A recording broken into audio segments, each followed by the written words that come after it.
बर्फी जा खावे झूठी साथी दे गवाही शर्म नहीं आवे।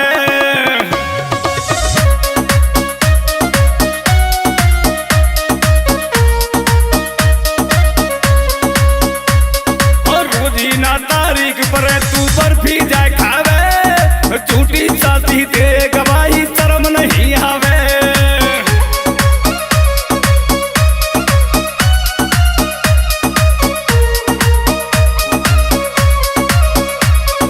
भरी अंगीठी आज की कोई धक धक करेगा मैं बेटी का छैल की तू पल्ले पर हो कमार।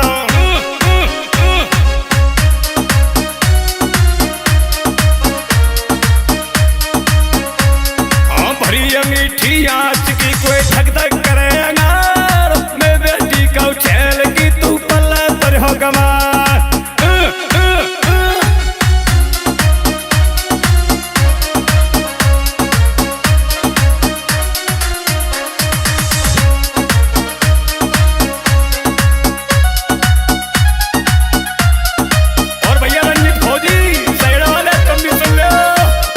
फौजी ने को आशीर्वाद दिए।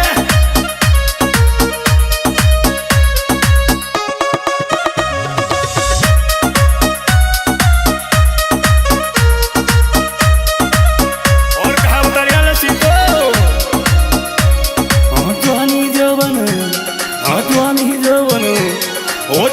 जौवन होड़र पड़ गए छल्लर मल्लर हो पालो मेरी मान जाने छोड़ जाऊंगी तो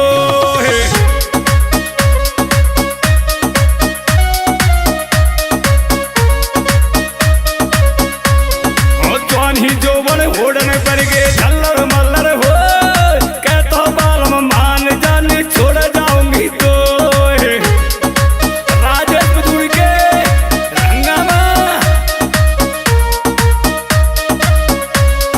सीतो और राजेश बदूरी दोनों आमेंगे जोधा डीजे पे छोरा धूम मचावेंगे।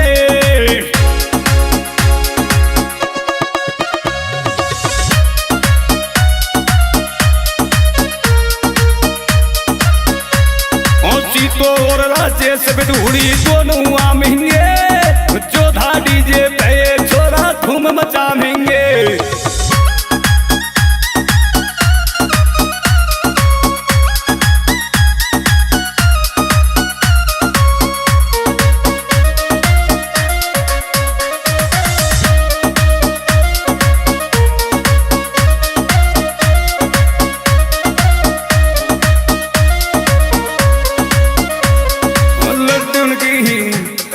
लड्डून की बुरसेट लूर चलो जलेबी को